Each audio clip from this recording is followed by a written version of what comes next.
سلام برای بکس یوتیوب، سوال اقتصادی هستم. ما امروز اومدیم یه آدمی که اومده اینجا و به خاطر اینکه دلار میره بالا تصمیم یه بیزنس بزنه که دیگه پول از ایران نیاره. یعنی ببین اگه این نمیخواست بیزنس بزنه این الان اینجا وجود نداشت. بعد نگاه کن پشت تمام این چرارا که می‌بینی فقط توش پلاستیکه، یعنی 20 تا کانتینر اون ور که تصویر دیگه نمیافته. حالا شاید رفتیم طرفش. اینم دزد اصلی. سلام بچه‌ها، سهندم. خوشحالم امروز در خدمتتون هستیم با آقا سهیل عزیز.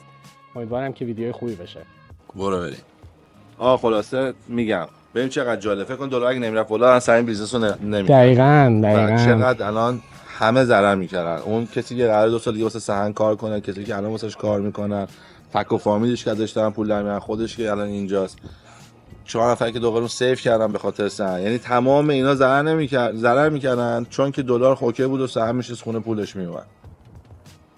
ببین بیزنس درست کردن میگم میخواد بلندشی اینه ها. فکر کن واقعا دلار نره بالا این نبود. بعد نگاه کن سیستمو ببین. اگه ببینید کوچولوه، نگاه کن چه خبره. این ماشین رو نگاه کن، این الان بیزنس داییشه. این موبایل میاد در خونه چیز میگه، یعنی از زیرش مجموعه سهند بیزنس اومده. این چهار کن نگاه کن. آجی واسه بیزنس گذاشته. دوربینه گیر کرد رو صورت من هیچ چیزش نمیده، فقط منه. باریکلا. خب بریم تو رو خود ببینیم.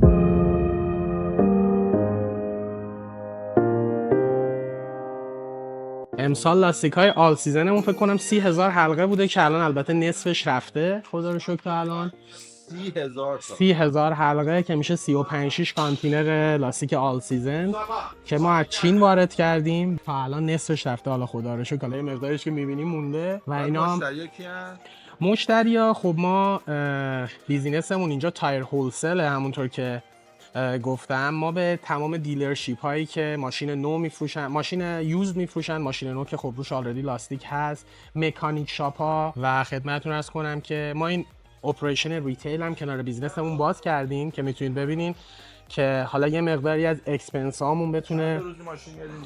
ما اینجا روزی حداقل 20 تا ماشین چنج اوور میکنیم توی مارکت پلیس و فلایر، مجله‌های ایرانیا. تبلیغمون هم از اینجاهای و خیلی هم دهان به دهان، یعنی همون به اصطلاح مشتریایی که میان 100% آره تمام ایرانیا بیان اینجا. بچه‌ها ما دیلای خیلی خوبی داریم براشون، چون که میگم ما خودمون وارد کننده هستیم. خب دستمون بازه تو قیمت، یعنی تمام مغازه‌ها رو اما میگیرن، مارکاپ میکنن و بعد به مشتریان میدن. ما خب خیلی قیمتای بهتری میتونیم آفر بکنیم. یه سوال، الان یه نفر بخواد اینجا ماشینشو لاستیکش عوض کنه همون قیمت براش میفته که اگه نه خب این یه مسئله بود که خیلی از مشتریای هولسلری هم که ما داشتیم میگفتن شما چون خودتون هولسلرین، خب این برندایی که میارین و قیمتای بهتر میتونین بدین و خیلی هاشون کانسرن داشتن و اما نمیخریدن، چون میگفتن ما بالاخره رپیوتیشن شاپمون ابه میره، میگن ما گرون فروشیم. به خاطر همین ما خودمون مینیمم پرایسی گذاشتیم. 100% اون قیمتی که مغازه دارا میدیم نیستش، بالاتره، ولی خب قیمتمون خیلی کامپتیتیوه، یعنی مغازه‌های دیگه باید سود کمتری بگیرن بتونن با ما رقابت بکنن، ولی اندازه هولسلری نیست، بیشتره.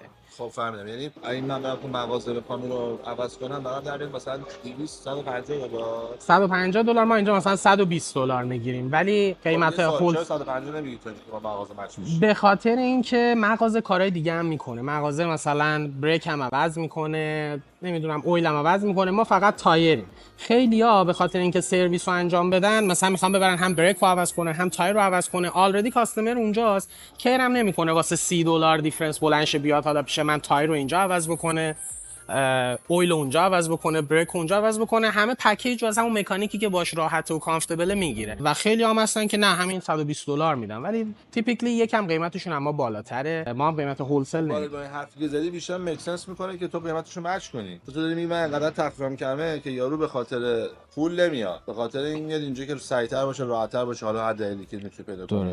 واسه همین از اگه تو قیمتتو بیای مچ کنی با مغازه، میگم مغازه یا شما ارزون ترین مغازه که داره دور و برابر میزنه بگو 150 گرم ترین 170 تو بده 150 یعنی 149 درست. اگه 149 تو بده 147 $2 ارزون‌تر باشی، ولی اون موقع مغازه‌دار احساس بهتری میکنه، مشتری هم روی برند قوی تر فکر میکنه، یعنی 100%. فکر میکنه که آقا این قیمت کنترل شده است و اینا. آره ولی میدونی این داستان چون ما بیس بیزنسمون هولسل تایرمون هستش، 90% بیزنسمون اون پخش تایرمون و اینا هستش و خب بیشتر اینکاممون و بیشتر اون کسایی که طرفیم مشتریای مغازه‌دارمون هستن. ما الان از اوکویل تو تورنتو، حالا بچه‌ها شاید بدونن، تا اسکاربرو، ریچموند هیل، کیلنفینچ، خیلی محوطه اینداستریالی هستش و به اصطلاح همه مغازه‌دارا اونجا هستن. ما 1200 تا مغازه تو کاستمر بیسمون هست که اینا ما هم آنلاین پورتال داریم که توش میرن رجیستر میکنن، ما وریفایشون میکنیم، اوردر میدن، هم تماس میگیرن با ما تایرها رو بهشون دلیور میکنیم. به خاطر همون مشتریایی که داریم اون بیشتر برامون مهمه، به خاطر نمیخوایم خیلی ما یعنی یه کاری بکنیم که نون اونا قطع بشه، قیمت خیلی خوب بدیم. تو اینجوری به اونا کمک میکنی دیگه. من همین دارم میگم،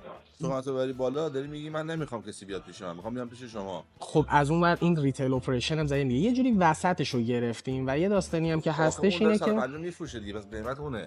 قیمت کسی هم که بیاد اینجا نمیگه وات اون میدونی اونقدر حراجت که ببین بعد یه داستانی هم که اصلا حالا تو مارکت حالا خود ما توی یه منطقه است یا برمتون، منطقه هندیا انقدر هستن هندی وارد کردن لاستیک فلان و اینا، یکم قیمت ها الان یه جوریه که بیشتر شما باید خودتو بفروشی به مشتری. راجب تایر اگه بخوای راجب قیمت فقط کامپیت بکنی، 100,000 تا برند دیگه هستن که رو قیمت میان کامپیت میکنن و اینها. ما یه جوری وسط رو گرفتیم، یعنی یه جوری که من مغازه‌دار میاد بهم میگه مثلا ما یه سایزی برای کورولا، مثلا ما داریم اینو هولسلری میفروشیم $65، مغازه ها دارن به اند یوزر میدن $120، مثلا ما اینو میدیم $100. وقتی مشتری بیاد بهم بگه که آقا تو اینو چرا داری میدی $100، میگم خب من دارم بهتون میدم $65، تو سودتو کمتر بکن، حالا عوض اینکه لاستیک $60 100% سود بگیری 40% سود بگیر، $100 بفروش و خدمت عرض بکنم که تو هم پروفیتتو میکنی، ما هم از اینجا به اصطلاح قیمت عجیب غریب به مشتری نمیگیم. اون شب وقت با اوورهدش اینا چیز بکنه باید بفروشه 120. درسته. تو چون وارد میکنی برای تو چند در میاد؟ اون که شاید برای من مثلا حدود $45 40 خورده 50% تقریبا 50% که کم، مثلا 30 خورده درصد. خیلی خوب. پس ببین تو برای در میادیم مثلا 50 داری امیدی 65 تو $15 اینجا ادوانتج داری این $15 رو میدی به مشتری در واقع. بله. ولی اتفاقی که میفته همین سلرت که هولسلر ناراحت میشه. آره دیگه.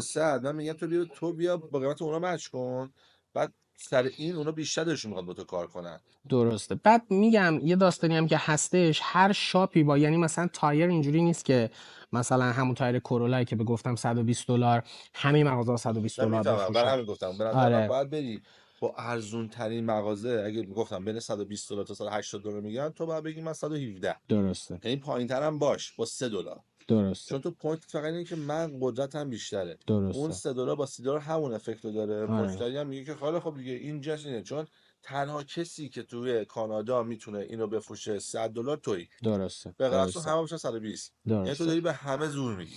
درسته. ولی خب میگم تو اون کیس که اونجوری ما بخوایم خیلی این کارو بکنیم، خیلی مشتریای مغازه‌دار از دست میدیم دیگه و از دست داده بودیم. یعنی من مغازه‌دار میان دیگه، مشتری شخصی از دست میدی. مغازه‌دار خوشحال میشه چون میگه اوکی این داره به جای اینکه بده $100 از مردم بگیره، داره $120 از مردم میگیره. گرونتر بفروشیم تو، یعنی میگه منم گرونتر بفروشیم. من گفتم اگه 120 اونا تو میگه 117، یه کمتر از اونا باشه. آره اینجوری مغازه‌دار خوشحال میشه چون تو گفتی 90% بیزنس هولسلریه.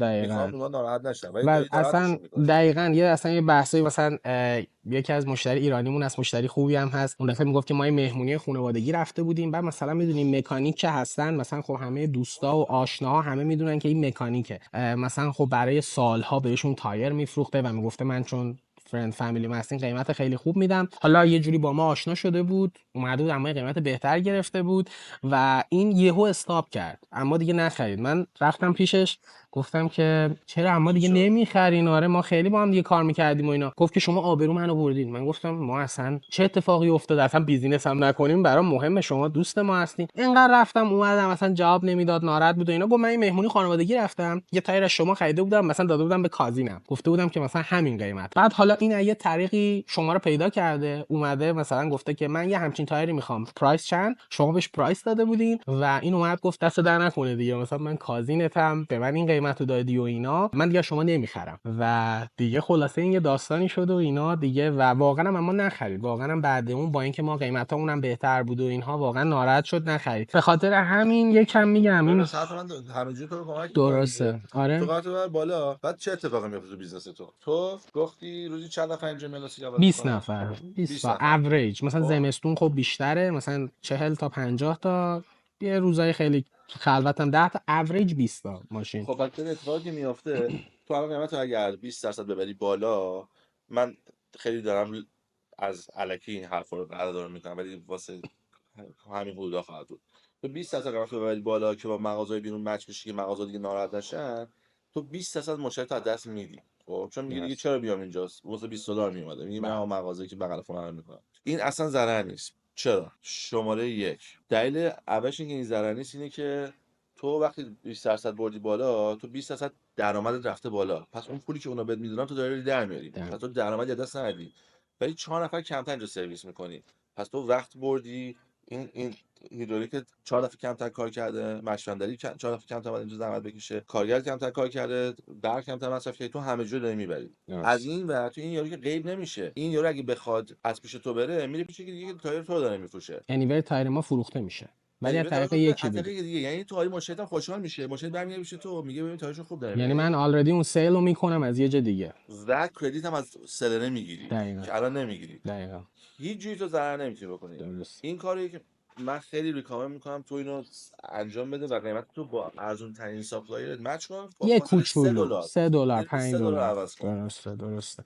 میگم این پرایسینگ ریتیل خیلی چون متفاوته و یه سری شاپ ها هستن حالا یکم فنسی تر، مثلا این فرانچایز هایی که مثل کلتایر، مثل مستر لوپ، جیفی لوپ، اینا خب اصلا یه قیمت هایی رو ست کردن تو مارکت که اصلا عجیب غریب، مثلا 2 برابر سود، 2 برابر و نیم سود. به خاطر همین میگم اون پیدا کردن اون پایین ترین قیمت هم یه مسئله ایه دیگه، یعنی باید بری ببینی واقعا چند دارن میفروشن که پیدا بکنی. ولی حتما آره این جالب بود، چون که ادی اند اف دی به قول تو شاید ریتیلمون اینجا کم بشه ولی از اون ور رو هولسلری مشتریا هم مشتری کم میشه ولی اینکامت کم اینکام نمیشه. کم نمیشه، چون رو همون تعداد کما پرافیت مارجین رفته بالا، از اون ورم رو هولسل انیوی تایر فروخته شده و تو هر $1 که اضافه میگیری از قیمت امروزت 100% پرافیته. آره دیگه تو پول قبلی 100% پرافیت نیست. دقیقاً خودت گفتی 30% دقیقاً پرافیته. دقیقاً این چیزی دارم میگم، هر $1 دقیقاً $2 که تو از کنی 100% پرافیت هم داره دقیقاً بیزنس اضافه میشه. دقیقاً مثلا تو هیچ ضرری نداری توی و سلرهای هولسلرایی که از دارن میخرن خیلی ریسپکتشون میره میره بالا. بالاتر. آره یعنی که چون آقا این یارو اومد این کارو کرد به خاطر ما، و به همشون میگی یه دقیقاً نامه میزنیم ما بعد از کلفول ریویو از این واسچرا ما به این نتیجه رسیدیم که قیمتمون رو با شما مچ درست. کنیم، ما بین همه ساپلایرمون رو سرچ کردیم، این قیمت ارزون ترینی که میده ما با اون ست میکنیم. درست پس خواستم بگم که مثلا این دیگه حالا بعد اون کسی بخواد دیگه خیلی گرونتر بشه دیگه مشکل خودشه اون دیگه. ما دیگه آره کم دیگه ترین ما مچ میکنیم. آره دیگه تو میگی شاید یکی بخواد یه قیمت عجیب آره غریب بگیره، اون دیگه مثل لوپ مسئله شاید ما مشتری نیست. توشی مثلا یه روزی. درست میدونی تو کاری نداری، تو میگی آقا مشفندری 100 میگیره، قزنفر 200 میگیره، من میکنم 97. حالا اگه مشفندری که 150 تومن دیگه میکنی پرابلم ما نیست. 147، نه تو با پایینی میکنی همیشه دیگه. خودتو مچ میکنی. تو درست اکتیوی تو مارکت هستی و همیشه خودتو با پایینی و مچ کنی درست که ببینی آقا داستان چیه. خیلی خب حالا بریم یه دوران نگاه بکنیم و بعدش بریم توی آره آفیس. حتما آره توی هر کانتینر چند تا لاتیس میشه؟ بسته به سایز داره. ما از 15 اینچ وارد میکنیم تا 22 اینچ که 15 اینچ حدود 1500 تا تو هر کانتینر 40 فوت های کیو، تا 22 اینچ که حدود 650 تا. یعنی اوریج که بگیری حدودا هر کانتینر، چون ما میکس میزنیم دیگه، یعنی اوردر که میدیم هم 15 اینچ رو میاریم برای ماشینای کوچیک‌تر، هم 22 اینچ برای مثلا F150 رام 1500 اسکلید 800 مثلا 850 یعنی 800 850 تا تو هر کانتینر به صورت اوریج جا میشه. الان چند تا کانتینر بیرون هست؟ کانتینر بیرون نه اینا باز شده، همش ما اینا رو به عنوان استوریج استفاده میکنیم، چون که کانتینرهایی که از چین یا از هر کشور دیگه میاد اینا همه کرایه است. یعنی اون فریتی که از چین میدی، مثلا الان اتفاقا فریت رفته بالا، یه پرابلمی که داریم بهش فکر میکنیم. پارسال یعنی کل آل سیزن فریت ها بود 3700 $4000 USD. الان واسه وینتر ارزون ترین کتی که گرفتم $9000 از چین تا اینجا. به خاطر جنگ اوکراین نمیدونم به خاطر چیه، به خاطر واقعا دلیلش رو خیلی ها میگن اوکراینه، نمیدونم چیه، ولی واقعا ریزنی نداره. ولی هایستش که زمان کرونا بود. ما زمان کرونا $22000 فقط فریت پر کانتینر میدادیم که اصلا حساب بکنی اصلا خیلی عجیب غریب بود. ولی الان شده 9000 تا و میگم این 9000 تا داخلش کرایه اون چیزا هست، کانتینرها هست که ما مثلا وقتی اینجا میرسه تورنتو 3 روز وقت داریم که اینا رو آنلود بکنیم بهشون پس بدیم. اگه بیشتر طول بکشه، مثلا کارهای کاستمش انجام نشده باشه یا مثلا بیاد اینجا تنبلی بکنن بچه‌ها خالی نکنن، به ازای هر روز $500 آمریکا جریمه داره بعد 3 روز فریدهش که خب خیلیه. یعنی اصلا اینا رو من خریدم. اینا خب تو مارکت یه سری از کانتینرها میاد اینجا دیگه، از اینجا بار نداره بره. یه سری کمپانیایی هستن که میرن این کانتینرهای خالی رو میخرن و به عنوان استوریج یونیت به بیزنس‌های مثل ما و اینا میفروشن. الان من حدود فکر کنم 27 تا کانتینر 40 فوت اینجا به خاطر اینکه جای داخلمون کم بود مجبور شدیم بگیریم و بیرون بذاریم که همشون هم حالا میریم فیلمشون میگیریم پر تایره. اینا همشون خریدیم. حالا یه سری کمپانیایی هستن اینا رو اجاره هم میدن. اینم جالبه. اگه مثلا بچه‌ها که حالا تورنتو میخوان حالا این کاره حالا تایر یا هر کاری دنبال استوریج مثلا اوتساید دارن، ها نتونستن آفیس یا مثلا حالت اینداستریال یونیت پیدا بکنن، میتونن به این فکر بکنن. اگه پول خریدش هم ندارن، پول کانتینر رو الان اومده پایین. الان فکر کنم کانتینر 40 فوت حدود $3000 هستش، $3000 کانادا. ولی حالا بعضی هستن شاید اونم مثلا سنگین باشه، یه سری کمپانی هستن رنت میدن. من خودم قبلا رنت کردم و میدونم الان یونیتی $90 $100 پر مان رنتشه. ولی خب کمپانی‌ها مثلا میگن که یه قرارداد مینیمم 6 ماهه باید ببندی، یه ساله باید ببندی. ولی خب دیگه $3000 رو نمیدی. دلیوری فی هم داره $300 ولی واسه خریدنش هم داره دیگه. پیکاپ فی نداره، نه میان پیکاپ میکنن میبرن. ولی خب بعضیا که مثلا حالا میخوان تازه بیزنس رو شروع بکنن، هنوز جایی ندارن، نمیدونن بیزنسشون میگیره یا نه، این میتونه آپشن خوبی باشه. رنت بکنن، با اینم استاک نمیشن دیگه. بعد 6 ماه داره میره. آره بعد 6 ماه یه سال میان اینم میبرن و دیگه دردسری هم نداره. بریم آفیس. بریم آفیس. خب ما 2 تا آفیس داریم. یه دونه آفیس جلو در داریم که خب به خاطر اینکه نزدیک اون قسمت ریتیل اریامون باشه و به اصطلاح اورلوک بکنه که اونجا اینوایس‌ها زده میشه و کارهای حسابداری انجام میشه. یه دونه هم آفیس این پشت داریم که حالا من بعضی موقع میخوام برم بشینم یه سری کارا رو انجام بدم میرم اونجا. آره این آفیس اینجامون هست که خدمتتون عرض بکنم. آره الان مشتری هستش. اینجا ما اینوایس‌ها رو که میزنیم اینجا میزنیم که بچهای دلیوری میان از اینجا برمیدارن، لود میکنن تو ماشینا میفرستن. و یه دونه آفیس هم اون پشته که من معمولا اونجا میشینم که حالا کارهای روزمره رو از اونجا. بالا هم اتاق استراحت بچه‌ها و چنجینگ روم و دستشویی. خیلی خوش اومدین. ساده است، بیشتر یه کوایت پلیسه که میخوایم حالا یه سری اوردر بذاریم فلان بکنیم کاری بکنیم میایم اینجا میشینیم. بیشتر مگرنه منم همونجا تو آفیسی هستم که بچه‌ها این وایس ها رو میزنن، چون که اینجا خیلی دوره. آره اصلا عالیه، اوورویو نداری. خب حالا میخوام از چیز بپرسم. هر روز اول بابا زنگ زد و گفت آقا بیا بیزنس رو بندازیم. تو گفتی که اوکی، رفتی گشتی دیدی این خوبه اون بده، گفتی آقا بیا همین کار تایر رو بکنیم که تو ایران داریم میکنیم. بعد قیمتا در آوردی دیدی خیلی مثلا جای پروفیت هست. بابا گفت این تایر اصلا بیشتر باید بگیری، این تایر اصلا کمتر باید بگیری، یا خودت فکر اوت کردی کنون پروفروشتن 15 اینچ بیارم 22 اینچ. خب من اینو میخوام یه بار دیگه قشنگ بگم اگه چیزه. 2015 که اومدیم کانادا، خب دلار اون موقع بود، حالا همه میدونن دیگه 2700 تومان، شرایط خیلی بهتر بود. از ایران پول میومد و منم اون موقع استودنت بودم تو دانشگاه و تمام خرج و مخارج خونه، به اصطلاح قسط خونه، قسط ماشین، هزینه دانشگاه، خورد و خوراک پدرم از ایران میفرستاد و واقعا هزینه زندگی شاید اون موقع با ایران یکی بود. من پدرم که حساب کتاب میکرد مثلا اوریج با مورگج خونه ماشین ما $10,000 اینجا هزینه بود که واقعا تو ایران هم یه فامیلی مثلا $10,000 که میشد اون موقع 30 میلیون تومان که اصلا عددی نبود اون موقع داشت تو ایران هزینه. به خاطر همین خب ما اولش بیزنس راه انداختیم و هر ماه پدرم از ایران میزد، مامانم میرفت از صرافی پولو میگرفت میآورد و رو حالا دیپازیت می‌کردیم و خرج و مخارج رو میدادیم تا اینکه رسید به 2018 که من دانشگاهم تموم شد و به خاطر حالا شرایط ایران که هر روز هی قیمت‌ها بالاتر میره و هر روز هی بدتر از دیروز میشه، قیمت ها رفته بود آلردی بالا. خب اون مثلا ماهی 30 میلیون تومان شده بود، ماهی مثلا 100 میلیون تومان. دلار رفته بود بالا. خب فشار از اون بر رو ایران رو بابا، هر چقدر هم که تو ایران هر بیزینسی داشته باشی، کاری داشته باشی، باز واقعا فشاره. یه زمزمه‌ای شده بود که خب مثلا باید کانادا کاری بکنیم، اینجوری نمیشه. خب من آلردی تو اون موقع شروع کرده بودم به کار. من کار سلز ماشین رو شروع کرده بودم بعد اینکه دانشگاهم تموم شده بود. توی دیلرشیپ جیپ رفتم کار کردم یه مدت، بعد چند تا از این یوز کار دیلرشیپ های ایرانی و حالا خرج خودم رو در می آوردم، ولی همچنان خرج خونه و فایننس و اینا رو بابا میداد. تا اینکه 2019 و فکر کنم اول دولت بهتر شاید بدونید 2018 یا 19 بود که ویدو می‌خواستن لیگالایز بکنن.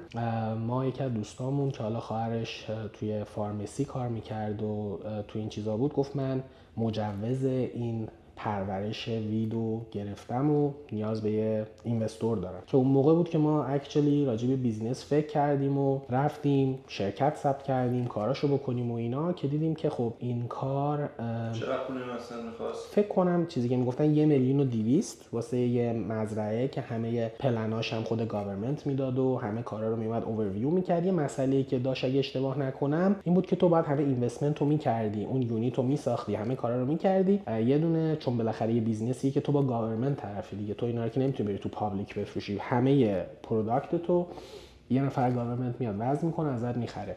آخرش چیزت میکردن اون بک‌گراند چک میگن یا اون حالت تو ایران میگن اهلیت، که مثلا ببینن تو چی، یعنی تو همه این کارا رو بعد میکردی آخرش ممکن بود بگن نه و خب تو این پولت میرفت. اینم کرده بودن که خب چون $1,000,000 شاید خیلی داشتن نمیخواستن همه بیاد، میخواستن یه سری آدمای کمتر بیان، یه سری‌ها بترسن نیان و اینا. و ما هم خب اون موقع هنوز حتی پاسپورت کاناداییمون هم نگرفته بودیم و گفتیم خب احتمال اینکه ما رو اصلا رد بکنن خیلیه. که دیگه خلاصه این نشد و ما خیلی ناراحت که حالا چیکار بکنیم دیگه. واقعا افتاده بودیم که کاره باید راه بیفته. که خب حالا پدر من همونطور که گفتم بالای 50 سال الان تو ایران تو کار لاستیک، همچنان هم کار لاستیکو داره انجام میده. چرا اول به لاستیک فکر نکردیم؟ چون کلا کار لاستیک میدونی مثلا یه داستانی هست که برای من شخصا اینجوری بود که وقتی پدرت یه کاریو میکنه و خیلی خوبه توش، تو اگه بری تو اون کار خیلی هم خوب بشی، خیلی هم خفن بشی، راه بندازی، نمیتونی هیچ وقت کلیم بکنی که تو آقا یه کاری کردی. میگن که آقا بابا تو ایران تو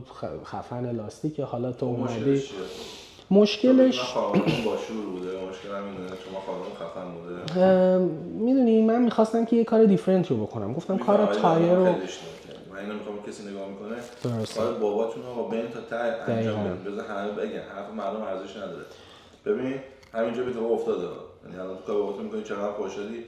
حالا الان میخواد توضیح بدی چقدر تجربه بابا کمک کرده. دقیقاً. من واقعا یعنی بچه‌ها که الان این فیلمو میبینن اگه یه بیزنس فامیلی دارین واقعا آره چرا که نه، چون بالاخره اون 50 سالی که بابای من این کارو کرده هر سالش اگه یه نکته فهمیده باشه توی حالا خرید، توی فروش، توی به قول تو سایز، کدوم پاپولاره کدوم نیست، برندا، خب این مثلا این گنده‌تر فکر کن مثلا شکلات مارس. بابا میمیره واسه من میگه نمیخوام شکلات بزنم. بریم من شکلات شیزارو میگیرم. خب در این اینکه شکلات زده همه مغازات تو میگه همین بهتر شد. نه من نمیخوام مثل مامانم مارسوس بشه. درسته. نه یکم هم این چون ما کانادا هم بودیم چون من میفهمیدم چی میگی. من احساس میکردم. ولی بچه بودم من آرزو بود بابا یه چیزی داشت من گندهش میکردم. درسته. بابای من ملخ از بیزنس به بیزنس میپرید. درسته. هر سال یه کاری میکرد. این البته آره پدر منم والا اینو داشتش، یعنی الانم تو ایران پدر من والا خیلی کارهای چیز میکنه، ولی من کار اصلی شو کاری که اصلا از اول اومد اینا همین لاستیک بود و لاستیک هم همچنان یعنی تو ایران الان که داریم صحبت میکنیم شرکت ما تو ایران، حالا شاید بچه‌ها بدونن، بورس بازار لاستیک ایران یه منطقه به نام چهارراه سرچشمه امین حضور تهران، نمیدونم آخرین بار که رفتیم مجلس تهران که توی بهارستان هستش، پایین اونجایی که تمام لاستیک فروشا و از همون مثلا 40 سال پیش مغازش اونجایی و هنوزم هستش، یعنی الانم که اینجاست اونجا کارمندا دارن کار میکنن، اوورویو میکنه، اوورلوک میکنه و اینوالوه. خدمت عرض کنم که دیگه یه دفعه گفتش که خب ما خب کاری که الان میتونیم بکنیم تایر رو میخوای برو یه بررسی بکن ببین چطوره. ما هم خب اون موقع اولش هم اینو بگم، ما بیزنس رو که انداختیم با یکی از دوستای خانوادگیمون بود که اونم اینجا اومده بود. اون زیادتر از اینجا بود کمتر؟ نه اون کمتر بود، اون 1 سال بود اومده بود و خدمت عرض کنم که با ویزای فکر کنم ورک پرمیت هم اومده بود. پسرش آورده بود اینجا مدرسه و میخواست که به اصطلاح کار تایر نکرده بود، کار کاستم ایجنت بود تو ایران، ترخیص کار بود که اومد و من با این منم سنش بالاتر بود، 40 سالش بود. بابام تو ایران بود، گفت سهن تو با دوستمون برید مغازه ها ببینید که قیمت چطوریه، مارکت ریسرچ بکنید. ما هم رفتیم کاسکو، کانادین تایر، همین مستر لوب، جیفی لوب که اصلا قیمت های عجیب غریب میگن، رندوم از کاستمر. برای بچه‌ها که نمیدونن 4 تا تایر اینجا بین 1200 تا 2500 برای ماشین در میاد. اگه بخوای بری جایی که مثلا خیلی اسمشون معروفه مثل همونه که اسمشون درست، قیمتاشون یعنی بالای از اونی که واقعا اکچولی تو مارکت داره میره خیلی بالاتره. ما رفتیم اینا هم 30 دلار میخرن دیگه. بله حتی کمتر، چون که پرچیسینگ اوردرشون هم بالاتره. یعنی خب جیفی لوب 1000 تا شعبه مثلا شاید داشته باشه، خب یعنی حتی پایین‌تر 100,000 تا یونیت در این میخوام. دقیقاً حتی پایین‌تر قیمتاشون. بعد ما رفتیم و قیمت‌ها رو دیدیم و خوشحال زنگ زدم بابام که بابا ما لاتاریمون برد و اصلا کانادا جای لاستیکه، چرا شما تو ایران داری این کارو میکنی؟ تموم شد، لاستیک ها رو بفرست ما اینجا تموم. بابام هم گفت باشه دیگه. ما رفتیم یه کورپوریشن ثبت کردیم. خب یه سوال، لاستیک ها بفرست یعنی چی؟ لاستیک ها رو بفرست یعنی که ما این کار رو انجام میدیم. نه چه لاستیک رو میفرسته؟ لاستیک سواری. نه دقیقاً همین لاستیک سواری. ما گفتیم خب چون میدونی لاستیک های صنعتی و معدنی داریم. بهش میگن چند تا لاستیک داریم؟ همین لاستیک OTR داریم که OTR لاستیک های معدنی و لاستیک هایی که مثلا میرن باش حفاری میکنن روی این مثلا ماشین های گنده کاتر پیلار. اینجا نه، تو ایران ولی انجام میدیم. لاستیک TBR داریم، تلفنم زنگ زد اینو. بعد لاستیک خدمت عرض کنم که TBR داریم که TBR لاستیک کامیونه که اونم ما تو ایران اصلا کار اصلیمون لاستیک TBR و لاستیک PCR داریم که لاستیک پسنجر کار تایر که همین ماشینایی که ما میندازیم حالا کوچیک و بزرگ ما PCRیم که تو ایران ما همه این رنج رو انجام میدیم. اینجا ولی خب از PCR شروع کردیم چون راحت تره. داستانی هم که داره خب تو ایران همونطور که بچه‌ها میدونن بیشتر کامیوندارا شخصن، یعنی من خودم اهل مرندم، یه شهر کوچیک نزدیک تبریز تو ایران. خب این تو راه ترانزیت ترکیه است و خیلی از جوونا اونجا همه مثلا زمینای کشاورزی فروختن، ماشین کامیون خریدن، میرن ترکیه جنس میبرن، از اونجا جنس میارن، هم درآمدش خوبه همین که حالا فانه دیگه، میرن میان. و مثلا تو خود مرند من میدونم چندین هزار تا فقط تو شهر ما مثلا تراک هست پرایوتن و وقتی پرایوتن شما با شخص دیل میکنید. من با سهیل دیل میکنم، ولی تو کانادا داستانی که هستش خب اینجام تراکینگ خیلی هست، دست هندیام هست بیشتر، میره آمریکا میاد خیلی از کانادا و برگشت. ولی خب کورپوریتن، مثلا یه شرکت مثلا 80 تا کمه، 2000 تا 3000 تا و اینها وقتی دیگه تو اون اشل و والیومه خودشون میره تایر رو میاره. خیلی کمه. مثلا ایرانی‌ها رو می‌بینی کامیون دارن و اینا مثلا شاید 5% مارکت هم نیستن. به خاطر همین حالا ما با اینکه حتی اگه پروداکتمون خوب باشه، حتی اگه پرایس کامپتیتیو باشیم، برای اینکه بره ریچ بکنی تو اون کمپانی که 3000 تا تراک داره، یا اینکه اولا خودش میاره یا اینکه یه پرچیسینگ منیجر اونجا داره. تو همه این یه صحبتی هم خودت یه ویدیو داشتی در مورد تو این یه جا کار میکردی و اینا، اون پرچیسینگ منیجره اونجا نشسته به اصطلاح شیتیل بگیره، پرافیت بگیره، میگه که اصلا تو قیمتت $100 پایین‌تر، من از سهیل میخرم، سهیلم مثلا تایری داره بشه پرسنتیجی میده. میشه رفت اون آدمو پیدا کرد. ولی اینجا کانادا یهو تو بری به یه آدم اشتباه بگی آقا بیا میری زندان. سو به خاطر همین پلن داریم که به اون سمت بریم، ولی با PCR شروع کردیم. اون موقع کورپوریشن رو ثبت کردیم با دوستمون. حالا واسه بچه‌ای که میخوان بیزینس را بندازن، ما ایرانی 50 کورپوریشن رو ثبت کردیم. من واقعا توصیه میکنم به بچه‌ها اولا این که اگه تا جایی که میتونن شریک نگیرید. یعنی حالا آدم خوبم هستن هرچی هستن و اینها، خیلی قدرت این که اون ایدیاهایی که داری و فلان و اگه بهش بیلیو داری کوچیک‌تر شروع بکن، شریک نگیر. شریک خیلی پرابلم داره و اگه شریک میگیری کانترکت و درصد و مثلا 50 یعنی واقعا شما رو توی شرایط آچمز قرار میده. یعنی تو اگه به این مشکل بخوری تا وقتی که خوبه همه چی خوبه. و همه کمپانی‌ها 51 چرا خیلی کار درستی میکنی واقعا. اگه 51-49 باشه خب میدونی گفتم من برای پولش نمیگم. اگه یه روزی داستان بشه من حوصله داستان ندارم، میخوام من تصمیم بگیرم. دقیقاً میگه آقا یا بخر یا بفروش. من 51 ام، اصلا این بیزینس تو میخوای بخر. ولی وقتی 50 همیشه تو این وسطی، انگار یه حس اصلا عجیبیه که واقعا نمیتونی کار بکنی و میبینی انقدر افورت و تلاش و تایم واسه این بیزینس گذاشتی. و الان ما شریک گرفتیم. اولش به خاطر اینکه اولش هم اینو بگم، من قرار نبود وارد این بیزینس بشم. یعنی من قرار بود که بابام این کارو بکنه، من قرار بود بیام کارهای اینیشیالش رو، فروشم هم ارتباط عمومی هم خوب بود. اینجا هم کار سلز ماشین، حالا بچه‌ها اینم بدونن، پرسنتیجیه. یعنی شما وقتی وارد دیلرشیپ میشی حقوق نداری، ولی خب هر ماشینی که بفروشی، اون موقع که من بودم البته اینجوری بود، میدونم کمپانی‌ها مالا این پرسنتیجا شاید فرق بکنه ولی کلا اینجوریه. مثلا 25% از سود خود ماشین، یعنی مثلا ماشین مثلا $10,000 خریدم، $15,000 میخوای بفروشی، 1/4 از اون $5,000 و 10% هم اگه پروداکتی، وارانتی، چیزی فروخته بشه، از سود اون میرسه به سلز پرسن، که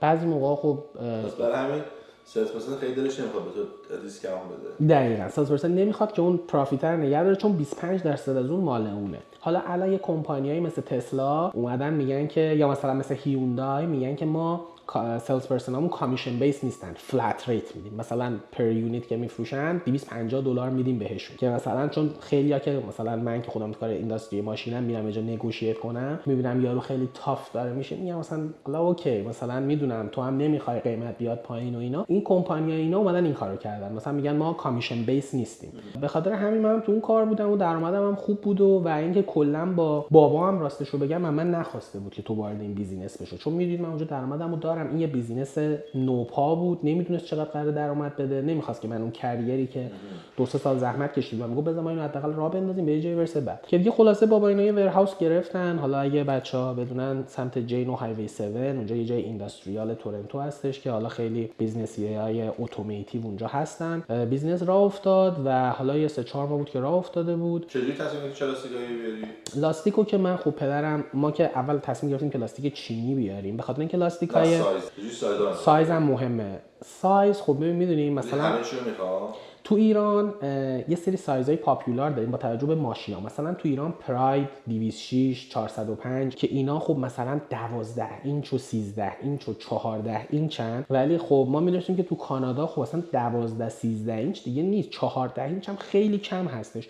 ما از 15 تا 20 اینچ اولین پارتی که اوردر گذاشتیم واقعا هیت اند میس. یعنی الان یکی از چالنجایی که خیلی‌ها بعد اینکه ما این کار رو انداختیم، ایرانی‌ها اومدن به ما گفتن که ما می‌خوایم تایر هولسل بزنیم. واقعا به همشون میگم ما سعی میکنیم کمک کنیم. میگم یکم مهمترین چالش اینه که تو پارت اول همه سایزها رو باید بیاری، ببینی کدوما رفت، با یه سریاش میمونی، دوباره دفعه بعد اونا رو بیشتر بذاری، اونا رو کمتر بذاری. خب الان ما بعد 8 سال میدونیم کدوم سایزها نسبتا، مثلا تو یه سایز رو باید 2000 پیس بیاری، یه سایز رو باید 60 تا پیس بیاری، ولی جفتش رو باید بیاری. ولی خب ما پارت اولمون به خاطر همین مشکل 1/3 اوردر تا 3-4 سال پیش ما بود که ما اینا رو مثلا جابجا میدادیم. مثلا تو تایر یه چیزی بهش میگن کامپتیبل، مثلا شما سایز کورولات 195 65 15 195 65 15 ما مثلا 195 65 15 رو تموم کرده بودیم از این سایزهای نرو، جوری که کار میکنه مثلا 195 195 اگه بچه‌ها بخوام بدونن عرض لاستیکه، که مثلا حالا این 195 رو مثلا میتونی 1 سانت پهن‌تر یا 1 سانت کوچیک‌تر، مثلا میگفتیم 185 ولی از اون ور اینو کوچیک میکنی، پروفایل رو باید یکم بزرگتر بکنی که مثلا میشد 185 مثلا 70 مثلا خدمت عرض کنم 15 یا حالا برعکس. اینجوری اینا رو دیگه رد کردیم رفت و ولی خب یه چالنجی بود. فکر کن چون فقط این نیست که هم اسپیس تو میگیره هم پولت اونجا استاک میشه. چقدر شیپمنت اول کاستش بود؟ شیپمنت اول من فکر کنم هولوش $1 میلیون ما جنس آوردیم به خاطر اینکه خیلی سایزه و نصفشو شریکمون. اگر عقل اناد داشتی میدونستی چه داره اون چقدر میشد به جای 1 میلیون؟ به جای 1 میلیون یعنی اون سایزا رو نمی آورد. چه جوری شد نفهمیدم. یه سایزی که 60 تا می‌خواستی 2000 تا سفارش که 3 سال مون با عقل اناد این کار نمی‌کردی. این کار نمی‌کردم. اگه سفارش میدید چقدر میشد؟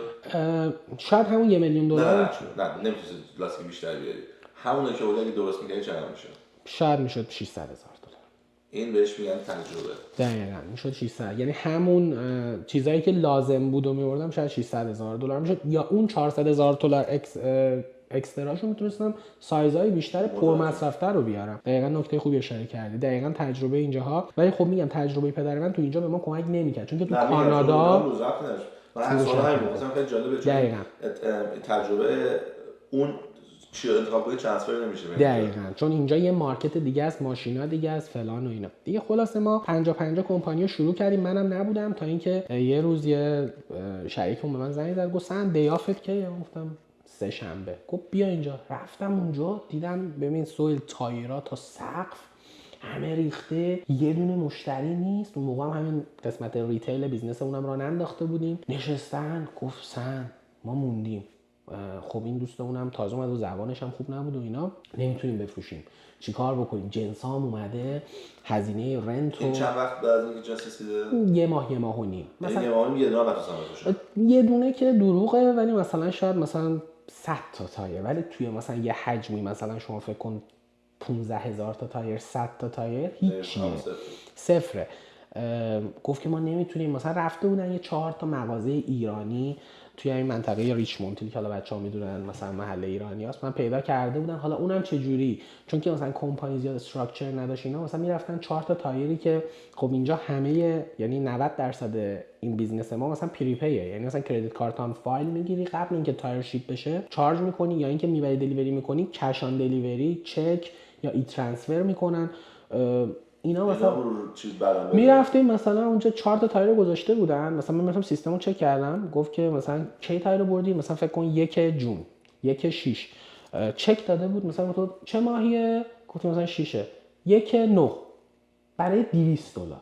سوء استفاده دیگه. حالا ما متاسفانه اینم تو کالچرمون داریم، حالا میبینن مثلا زیاد اینفورماتیو نیستی و اینا، این کارو میکنن. یا مثلا خیلی ایرانی‌ها بودن اینجا تو تورنتو، بچه‌ها اگه میخواین هر چیزی بفروشین، تو کانادا کلا هر پروینس اون مالیات 13% توی اینجا، توی ونکوور فکر کنم 12%. خب مثلا این 13% تو باید بگیری، اگه نگیری عجیبه رفته.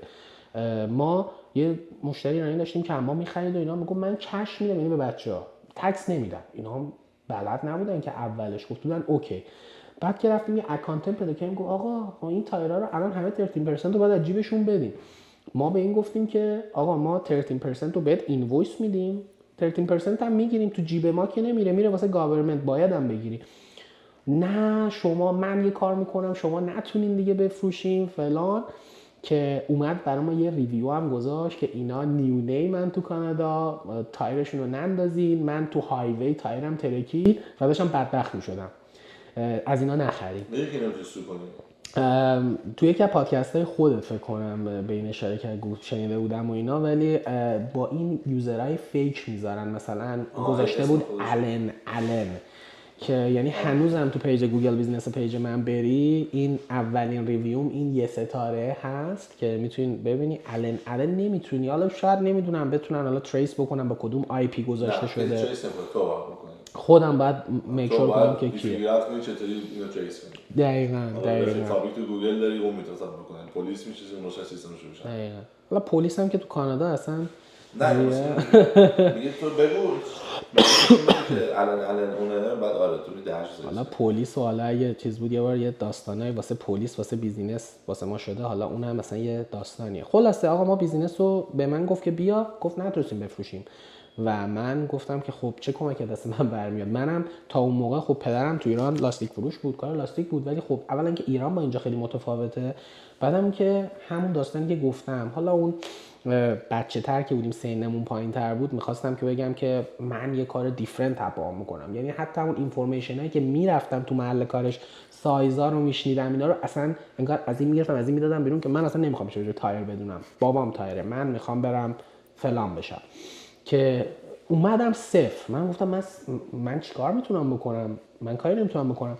که گفت بیا تو حالا زبانت بهتره تقریبا از ما، مثلا میتونی بری حداقل چیز بکنی و چیکار بکنیم بالاخره کمک بکنیم. این چک 500 رو گذاشته بود، اونم گذاشته بود 500 تا.